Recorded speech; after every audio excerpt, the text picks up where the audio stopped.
So, మీ విషయంలో నా fan moment ఏందంటే 'ఖడ్గం' సినిమాలో ఆర్మీ ఆఫీసర్ క్యారెక్టర్ అనమాట. అంటే ఒక పెద్ద వర్షం పడతా ఉంటది. ఆ వర్షం రోజంతా పడద్ది. కానీ ఒక మెరుపొస్తది. అది ఒక సెకన్ ఉంటది.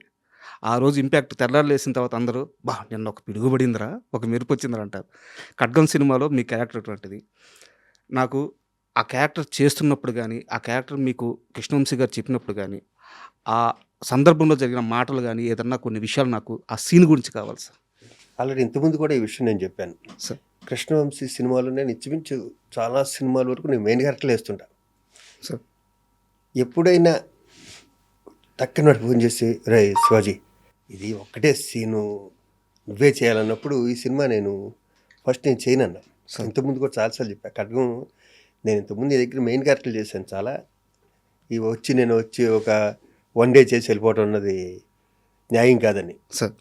నువ్వు ఒకసారి ఆలోచించరా ప్లీజ్, నాకు నువ్వు చేస్తే బాగుంటుంది అనిపించిందని. హ్మ్. ఈ ప్రకాష్ రాజ్ వీళ్ళు కూడా అటు చేయనంటుంటే ఎందుకు ఎన్నిసార్లు బతిమాలుతా ఉంటే, లేదు ఈ క్యారెక్టర్ వాడే చేయాలి. హ్మ్.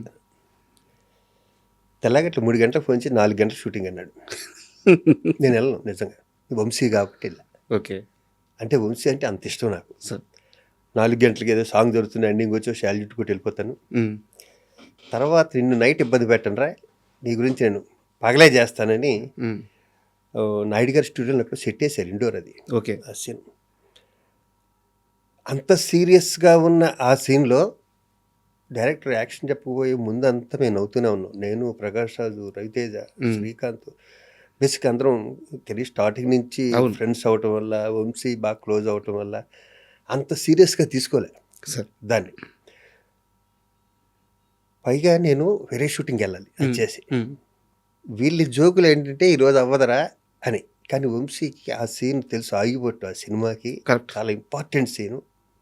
అది పక్కా ప్రొఫెషనలే చేయాలి హ్మ్. అన్నదేదో ఉంది అతని బ్రెయిన్లో. 4 కెమెరాలు పెట్టాడు. సార్. ఆ టెన్షన్లో అతను ఉండగా ఒక పక్కన ఉత్తేజ్ మాటలు రాస్తున్నాడు. సార్. వంశీ నన్ను వచ్చి ఒకసారి డైలాగ్ చూడరా అంటున్నాడు. కానీ మేము నలుగురు ఇక్కడ జోకులు వేసుకుంటూ కూర్చున్నాం కాబట్టి విపరీతంగా నవ్వుతున్నాం. హ్మ్. ఓకే, ఒక అరుపు అరిశాడు, సైలెన్స్, వస్తావా అని. కోపం వచ్చేసింది. డెఫినెట్గా వస్తుంది. సీరియస్ సీన్లో మేము జోకులు వేసుకుంటూ కూర్చుంటే ప్రకాష్ అందరూ ఒకటే షాట్ ఓకే, బా ఒకటే షాట్ ఓకే. హ్మ్. ఆ తర్వాత క్లోజ్లో ఉన్న తీసాడు అని తెలియదు కానీ హ్మ్. సింగిల్ షాట్ ఓకే అది. సార్. ఇప్పటికీ నేను 500 పైన సినిమాలు చేసినా, నన్ను ఇంకా ఏదైనా ఫంక్షన్కి వెళ్ళిన ఎక్కడికి వెళ్ళినా ఖడ్గం గురించి అడుగుతానంటే ఆ credit goes to Krishna Vamsi only. Sir. And కొంచెం ఎక్స్టెన్షన్ క్వశ్చన్ సార్ దీనికి. Yeah please. మొన్న సర్జికల్ స్ట్రైక్ సంథింగ్ ఇవన్నీ జరిగినాయి అనమాట. మనం అంతా చూసాము. అవును. దేశం అంతా గర్వించే మూమెంట్. ఆ సమయంలో నాకు మీరు చెప్పిన డైలాగ్ గుర్తొచ్చిందనమాట. పైనున్న వాళ్ళు శాంతి శాంతి అని చెప్పి మమ్మల్ని ఆపుతున్నారు కానీ 2 నిమిషాలు వదిలి చూడండి అంటే, ఆ రోజు సర్జికల్ స్ట్రైక్ అప్పుడు జరిగింది అదే. అది జరిగింది. కొన్ని నిమిషాలే వదిలింది మన అవును. సైన్యాన్ని. సో అసలు నాకు ఆ ఇన్సిడెంట్లో ఆ సీన్ పెట్టుకొని చూశాను అనమాట. ఒక రకమైన అందరూ పంపించారు ఆ రోజు నాకు. ఎన్ని ఇలాంటి ఆగస్ట్ 15th వచ్చినా, సార్. ఇలాంటి సర్జికల్ స్ట్రైక్స్ వచ్చినా కూడా ఇది బాగా రొటేట్ అవుతుంది. సార్. చాలామంది పంపించారు ఆ రోజు నాకు. అవును. అండ్ సార్, అంటే నేను ఈ క్వశ్చన్ చాలా తర్వాత అడుగుదాం అనుకున్నాను. కానీ సందర్భం వచ్చింది కాబట్టి ముందే అడుగుతున్నాను. మరోలా అనుకోవద్దు. ఈ మధ్యకాలంలో కృష్ణవంశీ గారు చాలా తక్కువ ఇంటర్వ్యూలు ఇచ్చారు. మన 'ఖడ్గం' రిలీజ్ అప్పుడు మాత్రం నేను ఆయన్ని కలిశాను. అలాగే కొన్ని ఇంటర్వ్యూలు ఇచ్చారు. బట్ ఏ సందర్భంలో అయినా సరే రవితేజ గారి ప్రస్తావన వస్తే నెక్స్ట్ క్వశ్చన్ అనేస్తున్నారు ఆయన. రవితేజ గారి గురించి మాట్లాడడానికి కృష్ణవంశీ గారు ఇష్టపడట్లేదు. వాళ్ళిద్దరికీ మీరు చాలా క్లోజ్ పర్సన్. ఏం జరిగింది సార్? Next question. అది నాకు సంబంధించిన విషయం కాదు. నాకు 2 స్నేహితులు. నాకేం జరిగిందో నాకు తెలియదు. సార్. అందరికీ కొత్తగా చెప్పక్కర్లేదు. నేను ఉన్నది ఉన్నట్టే మాట్లాడతా సార్. కదా. గాలిలోంచి సృష్టించి ఇప్పుడు వాళ్ళిద్దరి మధ్య జరిగింది నేను చెప్పలేను. కాబట్టి next question. Okay, agree sir. And 'Amrutham' serial sir. 'Amrutham' serial గురించి మీరు చాలాసార్లు చెప్పారు. మేము కొన్ని సంవత్సరాల నుంచి దాన్ని రిపీట్గా చూస్తూనే ఉన్నాము. నాకు ఒక క్వశ్చన్ ఉంది 'అమృతం' సీరియల్ మీద.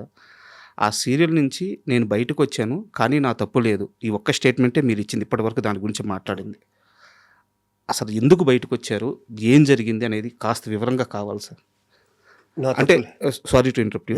అంటే ఇది మాత్రం సమాధానం కావాలి. ఎందుకంటే 'అమృతం' అనేది కొన్ని కోట్ల మందికి సంబంధించిన ఎమోషన్. 'అమృతంలో' మీరు మాత్రమే మేము రిలేట్ చేసుకున్న క్యారెక్టర్. సో తర్వాత చాలామంది చేసి ఉండొచ్చు, హిట్టే. కానీ 'శివాజీ రాజా' ఆ క్యారెక్టర్కి మాకు గుర్తుండిపోయే క్యారెక్టర్. మీరు ఎందుకు బయటికి వెళ్ళిపోయారు అనేది కొన్ని జనరేషన్లకి మిగిలిపోయిన ప్రశ్న. దానికి సమాధానం మాత్రం కావాలి.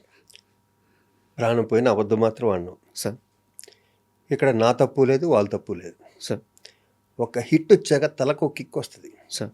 ఒక మంచి హిట్లో ఇది నా వల్ల, ఇది నా వల్ల, నా వల్ల అని. అక్కడ వచ్చిన ఈగో ప్రాబ్లమ్స్ ఏమైంది, అలాంటిది ఏదైనా జరుగుంటుంది. నేనేదో డబ్బింగ్ చెప్పడం లేట్ అయిందని వాళ్ళు ఏదో అలి నా మీద ఏదో ప్రోమో రిలీజ్ చేశారు. ఈ కోడి కుయ్యకపోతే ఆగిపోతుందా అలాంటిది ఏదో. ఓకే.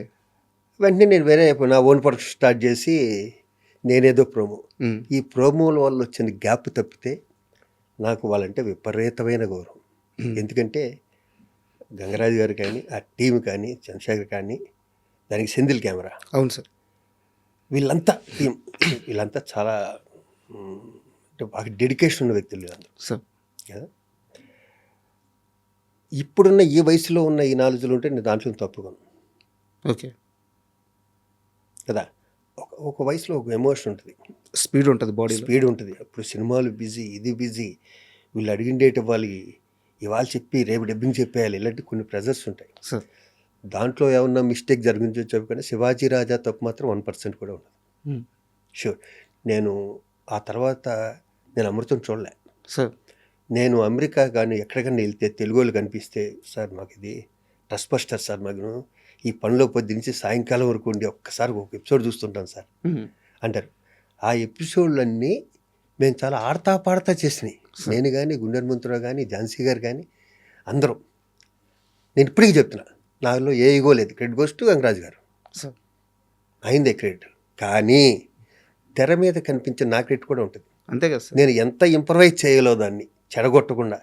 ఆయన నా తర్వాత అబ్జర్వ్ చేస్తుంది అంటే గంగరాజు గారి దగ్గర ఆయన ఏదైనా ఒక డైలాగ్ రాస్తే ఇంప్రెషన్లో మేము మారుస్తే దాన్ని ఆయన అలిగాడు అన్న విషయం తెలిసేది. ఓకే.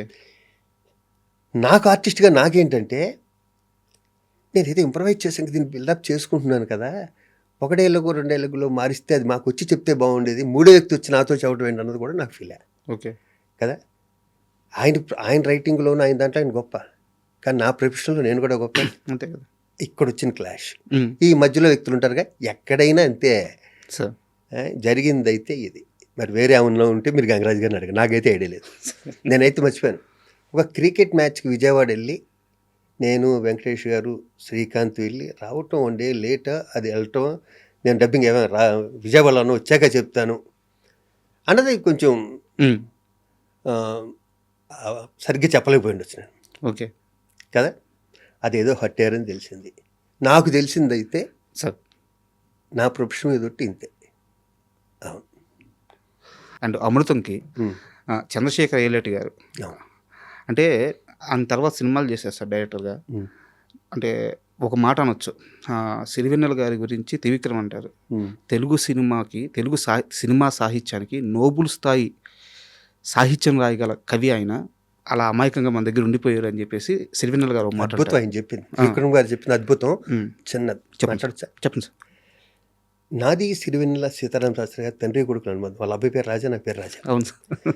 నేను ఎప్పుడు స్టార్టింగ్ అంటే కళ్ళు సినిమాకి తెల్లారింది, నా ఫస్ట్ సినిమాకి తెల్లారింది ఇలా ఉండే పాట రాసింది ఆయనే, పాడింది ఆయనే. దాంట్లో చిన్న క్యారెక్టర్ కూడా చేశారు. అది ఆయనకి కళ్ళు సినిమా అన్నది సిరివెన్నెల సీతారామ శాస్త్రి గారికి 3వ 4వ సినిమా అనుకుంటాను సార్. కానీ లొకేషన్లో ఉండేవారు ఎప్పుడు. ఆయనకు అవసరం లేదు, లిరిక్ రైటర్కి లొకేషన్లో ఉండవలసిన అవసరం లేదు. మా ఎంవీరావు గారిని గౌరవం, అప్పుడప్పుడే పైకి వస్తున్న ఇది ఉంటుంది కదా, దానివల్ల ఇద్దరం కలిసి వైజాగ్ బీచ్లో నడిచినవి కానీ, ట్రైన్ జర్నీలు కానీ, నన్ను వాళ్ళ ఇంటికి తీసుకెళ్ళి, నన్ను గారిని వాళ్ళ ఇంటికి తీసుకెళ్ళింది కానీ, వైజాగ్ దగ్గర అది ఏదో ఊరు, ఒక 3-4 గంటల ప్రయాణం అనుకుంటా. దాని తర్వాత మద్రాసులో సీతారామ శాస్త్రి గారితో నా జర్నీ బోరు కొడితే, అప్పుడు సెల్ ఫోన్లు కూడా రాలేదు కానీ, ఏదో పిపి ఫోన్లు ఉండి బోరు కొడితే శాలిగ్రామంలో ఉండే వాళ్ళ ఇంటికి వెళ్ళేవాడిని. ఒక 3-4 నందులు వెనకాల కుర్చీ చేసుకుని ఆయన, నాకు డాడీ నాకు ఎప్పుడూ వస్తున్నాను నంది అడిగేవాడిని, ఈ నందులు నీయరా అనేవాడు.